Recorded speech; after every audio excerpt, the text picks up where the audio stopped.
안녕하십니까? 저는 스마트 팩토리 캡스톤 디자인 1을 수강하고 있는 데이터 사이언스 융합 전공 시스템 계량공학과 20학번 김상준입니다.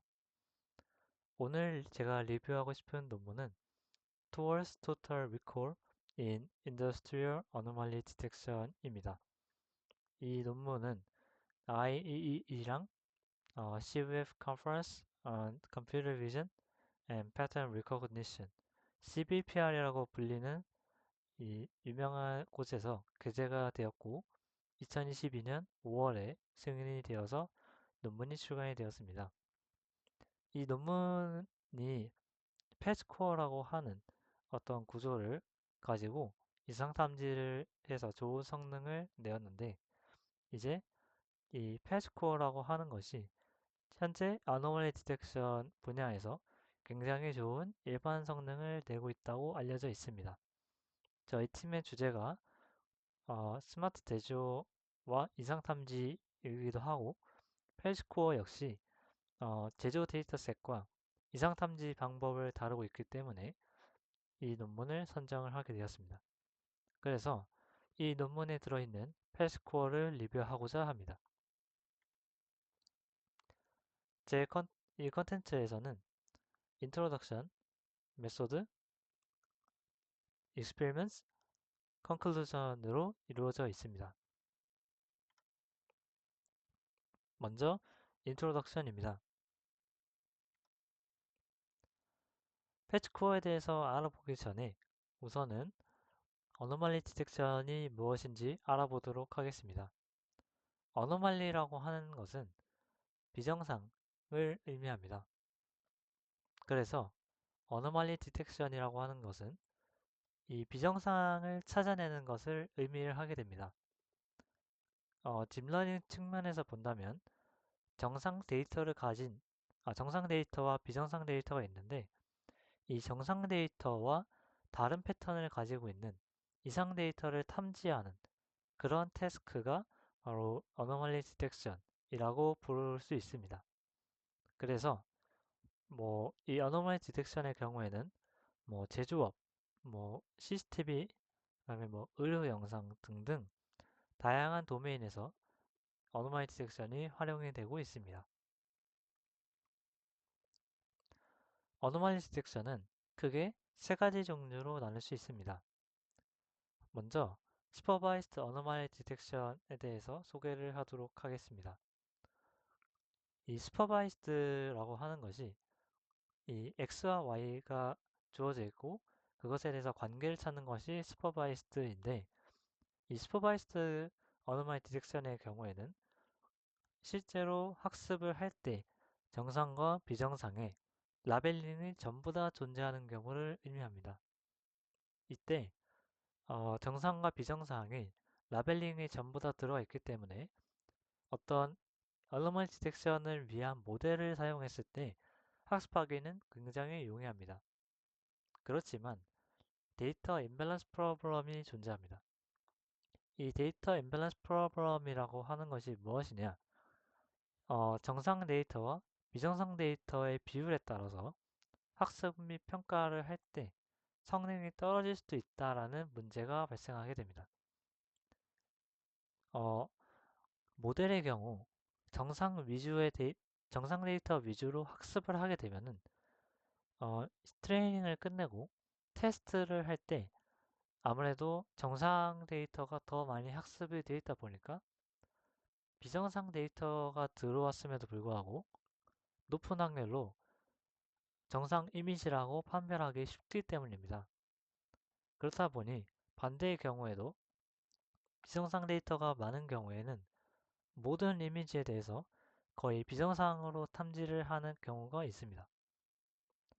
그래서 실제로 이 Supervised Anomaly Detection을 사용할 경우에는 학습할 때 정상과 비정상의 비중이 어느 정도가 되는지가 중요하게 됩니다.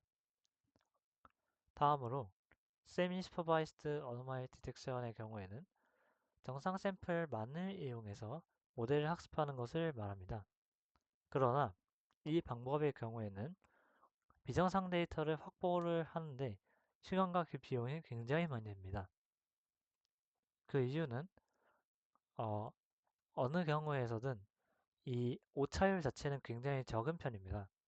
그렇다 보니 예를 들면 제조의 경우에는 불량품이 뭐 몇천 개 중에 한 개 이런 식으로 나오기 때문에 정상적인 데이터에 비해서는 훨씬 더 얻기가 어려운 경우가 많습니다. 다음으로는 Unsupervised Anomaly Detection입니다. Unsupervised Anomaly Detection은 데이터가 정상 샘플로 가정하게 됩니다. 그 다음에 라벨이 따로 없이 모든 샘플을 이용해서 모델을 학습하게 됩니다. 논문에서 해결하고자 하는 문제는 Cold Start Problem입니다. 이게 논문에서 제시하는 첫 번째 문제인데요. Cold Start Problem이라고 하는 것은 정상 이미지는 쉽게 획득할 수 있지만 비정상 이미지를 얻기 힘들 뿐더러 모든 예상 결함 변형을 완전히 라벨링하는 것은 비용이 많이 들고 복잡합니다. 앞서 이야기했듯이 실제로 많은 산업에서 정상 이미지는 쉽게 얻을 수가 있지만 비정상 데이터는 얻기가 쉽지가 않습니다. 게다가 비정상 이미지를 얻었다고 하더라도 이 비정상 이미지에서 어떤 종류의 결함이 발생했는지를 전부 다 라벨링하는 것은 시간과 비용이 많이 드는 편입니다. 그리고 변형의 종류도 굉장히 다양합니다. 그렇기 때문에 이러한 태스크는 이러한 Anomaly Detection은 Out of Distribution Detection, 즉 OOD로 볼 수 있습니다. 이때 OOD라고 하는 것은 정상 이미지 분포에서 완벽하게 벗어난 샘플을 찾고 그것을 어노말리로 간주하는 것을 의미합니다. 그러나 아까도 이야기했듯이 분포에서 결함을 찾고자 할 때 이 정상 분포에서 결함을 찾을 때 미세한 결함부터 큰 결함까지 다양한 종류의 결함이 들어가게 됩니다. 그래서 다양한 종류의 결함 때문에 이 정상 분포에서 결함을 찾기란 쉽지가 않습니다. 다음은 인트로덕션에 제시된 그림입니다. 이 피겨 1에서는 논문에서 제안하고 있는 패스코어를 산학 결함 오픈 데이터셋인 MVTech Anomaly Detection 데이터셋에 적용해서 나타낸 결과를 보여줍니다. 이 그림에서 보이는 이 주황색 선은 그림에서 결함 부분을 세그멘테이션 한 영역을 말하고 있습니다. 세그멘테이션이라고 하는 것은 이미지 단위가 아니라 픽셀 단위로 결함을 찾아내는 것입니다. 그래서 어노멀리 세그멘테이션이라고 하는 게 있는데 그것은 이미지 내에서 결함이 어느 영역에 있는지를 표시해 주는 것을 의미합니다. 여기서는 이 주황색 선으로 둘러싸인 영역이 이미지에서 결함인 부분을 표시해 주는 것을 알 수가 있습니다. 또 여기서는 잘 안 보일 수도 있지만 안쪽에 이제 파란 색깔이 있고 바깥쪽에 오렌지 색깔이 있는데 논문에서는 파란 색깔에서 오렌지 색깔로 갈수록 비정상일 확률이 높다고 이야기합니다. 이 그림에서 보여주고자 하는 것은 이렇게 비정상 데이터, 비정상 이미지별로 다양한 결함이 존재하는데 펠스코어를 사용하면은 정상 이미지만을 학습을 해서 결함을 잘 잡아낼 수 있다고 말하고 있는 것입니다. 논문에서는 다시 콜스타트 프로블럼으로 돌아와서 다양한 비정상 데이터들을 사용할 수 없는 상황에서 기존의 연구들은 어떻게 했는지 간략하게 보여주고 있습니다. 기존의 연구에서는 대표적으로 AE, 어토인코더, 간, 그 다음에 Unsupervised Adaptation 메소드를 사용을 해서 이 문제를 해결하고자 했습니다.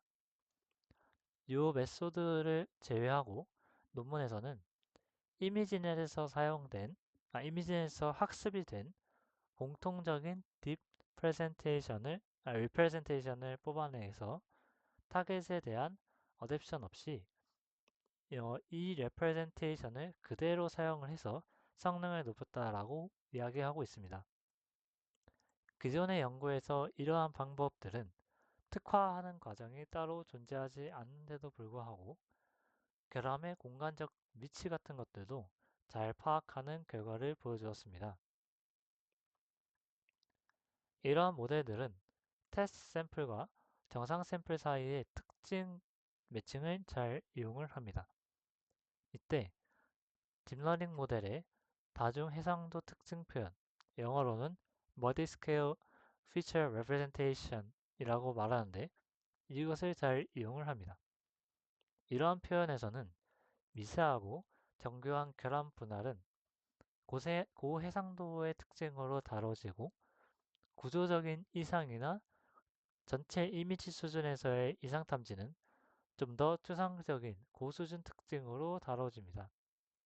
그러나 이런 표현 방식에 대한 한계점은 바로 비적응성, non-adaptive라고 표현을 할 수 있습니다. 이게 어떤 이야기냐? 이미지넷에서 학습된 고수준의 특징은 산업 환경에서 요구되는 고수준 특징과 거의 일치하지 않기 때문에 높은 수준에서의 추상적 표현에서 정확한 매칭을 기대하기는 어렵습니다. 또한 높은 수준을 사용하는 것도 산업의 환경에 따라 제한적일 수 있기 때문에 이러한 환경 속에서는 정상의 컨텍스트를 이해하는 것이 한계가 존재할 수 있다고 이야기하고 있습니다. 패치코어를 제안한 저자들에서는 이러한 것들을 보완할 수 있는 패치코어를 제안을 합니다. 그러고 나서 패치코어에 대해서 다음과 같은 목표를 가지게 됩니다. 우선은 콜 스타트 프로블럼을 해결하기 위해서 정상 데이터를 최대한 많이 활용하는 방향으로 목표를 잡았습니다. 두 번째로 아까 언급을 했듯이 이전 연구의 한계점으로 제기가 되었던 이미지넷 기반의 표현 방식으로 인해서 발생될 수 있는 편향성, 바이어스를 줄이고 마지막으로는 빠른 추론 속도를 유지하는 것을 이 패치코어의 목표로 잡았습니다. 그 다음에 논문에서는 이 패치코어에 대해서 어떤 아이디어를 가지고 접근했는지를 보여줍니다.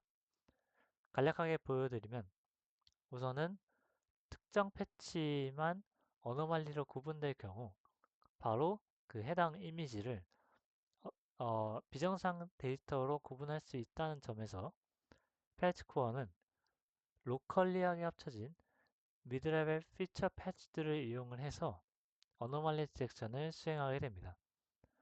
영어로는 locally aggregated mid-level features patch를 사용합니다. 논문에서는 미드레벨의 네트워크 패치 피처를 사용함으로써 하이 레졸루션에서의 이미지넷 클래스에 대한 바이어스를 최소화할 수 있다고 말합니다. 로컬리하게 이웃한 피처를 함께 고려함으로써 충분한 공간적 컨텍스트를 보유할 수 있는 것을 보장합니다. 또한 큰 메모리 뱅크 방식에서의 결과는 패치코어가 테스트 타임에 가능한 노미널 컨텍스트를 효율적으로 활용할 수 있도록 하였습니다. 또한 실용적인 사용을 위해서 패치코어는 노미널 피처 메모리 뱅크의 중복을 줄이고 추론 시간과 저장 공간을 크게 줄이기 위한 핵심 요소로서 그리드 코어 셋 서브샘플링 기법을 도입하였습니다. 이러한 특징을 사용하여 패치코어는 산업용 비정상 탐지 데이터셋인 MVTech Anomaly Detection, MTD 데이터셋 모두에서 소타를 달성하였습니다. 즉, 다른 연구들보다 더 높은 성능을 달성하였다는 뜻입니다. 해당 데이터셋에 대한 학습이 없이 빠른 추론 시간을 유지하여 달성했으므로 이 패치코어라고 하는 것은 현실적인 산업용 비정상 탐지 시스템에 매우 적합하다고 주장하고 있습니다. 메소드 파트에서는 인트로덕션에서 소개한 패치코어가 어떻게 구성되어 있고 동작하는지 알아보겠습니다. 지금 보이는 그림은 논문이 제시하고 있는 패치코어의 전체적인 구조입니다. 먼저 트레인 데이터로 프리트레인 인코더로 먼저 트레인 데이터의 특징을 추출하게 됩니다. 추출한 다음에 코러스 업샘플링을 통해서 대표성을 지니는 패치를 뽑아냅니다. 그런 뒤 메모리 뱅크에다가 이 대표성을 지닌 패치를 어, 저장을 하게 됩니다. 그런 뒤 테스트에서는 이미지에서 메모리 뱅크 똑같은 과정을 거치고 난 다음에 메모리 뱅크에 들어가는데 이 메모리 뱅크 안에 들어있는 이 트레이닝 데이터와 비교를 해서 어노멀리 스코어를 비교하게 됩니다. 이 전체적인 그림을 보시면은 결국에는 테스트 역시 똑같은 과정을 거쳐가지고 이제 하는데 이 테스트가 인코더를 거쳐서 메모리 뱅크에 가서 비교를 하기 때문에 인퍼런스 추론 속도가 굉장히 중요함을 알 수 있습니다. 논문에서 제시되어 있는 로컬 레벨 피처스에서 노테이션에 대해서 간단히 설명을 하도록 하겠습니다. XN은 학습에 쓰이는 정상 이미지를 말합니다. XT는 추론에 쓰이는 정상 그리고 비정상 이미지를 뜻합니다. 파이는 이미지넷에서 사전에 학습된 모델을 의미합니다. 그래서 특정 변수 x파이를 파이에다가 집어넣게 되면은 xi라는 어떤 이미지에서 피처가 나오게 됩니다. 그러나 이 논문에서 미드레벨을 이야기했었는데 파이에서 모든 레이어를 다 통과하는 게 아니라 중간 레이어까지만 사용을 하고 그 레이어에서 피처를 추출하게 됩니다. 그래서 전체 레이어를 쓰는 것이 아니라 피처 맵의 크기인 C', H', W''이 사용이 됩니다. 그래서 노테이션도 다음과 같이 적혀 있습니다. 그래서 중간 레이어에서 피처를 뽑음으로써 receptive field가 더 넓은 상태로 추출을 하게 됩니다. 여기서 공간적 위치마다 노이즈를 줄이고 로컬 스무스니스를 높이기 위해서 논문에서는 Adaptive Average Pooling을 사용하게 됩니다. 이렇게 하게 되면 이웃의 정보를 일부 반영한 채로 피치가 형성이 되게 됩니다. 또한 두 개의 Intermediate Feature Hierarchy를 가지고 사용을 하기 때문에 사이즈가 좀 다르게 됩니다. 이 얘기는 미드레벨의 레이어를 두 개를 선정을 하는데 그것이 연속된 두 개를 선정하게 되는 것입니다. 그렇기 때문에 사이즈에 대해서 줄어들게 되면은 사이즈를 하나를 맞춰줘야 되는 현상이 발생합니다. 그래서 둘 중에 하나를 컨캣을 해갖고 사이즈를 맞춰서 더 계산을 해주고 그거를 플래튼을 해서 코어셋을 만들게 됩니다. 이제 패치가 코어셋에 많이 쌓여 있게 됩니다. 이 상태에서 모든 패치를 이용하게 되면은 메모리가 굉장히 부족한 상태가 나올 수도 있고 굉장히 느려질 수도 있습니다. 그렇기 때문에 코어셋에서는 다음과 같은 알고리즘을 이용을 해서 대표성을 지닌 패치만 가져가도록 합니다. 오른쪽에 나와 있는 것이 그 알고리즘의 원리를 보여줍니다. 알고리즘은 아래와 같은데 우선은 메모리 뱅크를 전부 다 비워놓은 상태로 준비를 합니다. 여기서는 알고리즘 바로 밑에 있는 M자를 보시면 됩니다. 그 상태에서 하나의 샘플을 넣고 그 샘플과 가장 멀리 있는 샘플을 골라서 메모리 뱅크에다가 삽입을 합니다. 같은 과정을 반복을 해서 메모리 뱅크에다가 대표성을 띠는 패치만 가져올 수 있도록 합니다. 논문에 제시된 그림은 코어셋과 코어셋에서 서브샘플링한 결과를 위아래로 비교합니다. 보시면은 위쪽이 이제 그리디 코어셋이고 아래쪽이 랜덤 샘플링입니다. A는 멀티모달 디스트리뷰션, 그 다음에 B는 유니폼 디스트리뷰션입니다. 그렇고 빨간 점이 이제 파란 점에 의해서 선택이 되는데 파란 점은 패치 피처입니다. 그래서 파란 점으로부터 빨간 점이 선택이 되는데 결국에 이 분포를 고르게 하는 것이 중요합니다. 그림을 보시면 아래쪽에 있는 그 랜덤 샘플링의 경우에는 이 빨간색 점들이 굉장히 뭉쳐있는 모습이 발견이 되게 됩니다. 그렇지만 논문에서 제안했던 이 그리디 코어셋 서브샘플링의 경우에는 굉장히 고르게 퍼져 있는 모습을 확인할 수 있습니다. 코어셋이 형성된 상태에서 테스트에 들어가는 이미지도 트레인과 마찬가지로 어떤 인코더를 거쳐서 로컬리하게 패치 피처들을 뽑아냅니다. 이때 테스트 이미지도 패치 형태로 들어가면서 원래 메모리 뱅크 안에 있던 패치들과 거리 비교를 하게 됩니다. 그런데 단순히 거리만 계산하는 것이 아니라 거리를 계산한 뒤 다른 트레인 패치들과의 거리를 고려를 하게 됩니다. 그래서 주변 코어셋 샘플들과 멀리 떨어져 있다면 가중치가 더 붙게 됩니다. 왜냐하면 다른 샘플들과 멀리 떨어져 있을수록 그 샘플은 비정상의 확률이 높기 때문입니다. 그렇기 때문에 이상치로 판단할 수 있기 때문입니다. 만약 다른 트레인 패치들과 가깝다면 그 패치가 거리가 좀 멀더라도 거리가 약간 상쇄가 되는 효과를 나타냅니다. 다음으로는 실험입니다. 실험에 사용된 데이터셋은 총 3개로 그중 MVTech Anomaly Detection 데이터셋에 대해서 소개를 하도록 하겠습니다.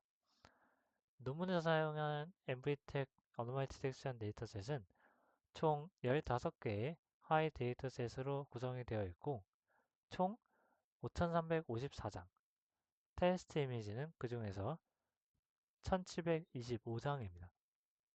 각 하위 데이터셋은 정상 이미지만 포함된 학습 세트랑 정상과 이상이 같이 있는 이미지인 테스트 셋으로 구성이 됩니다.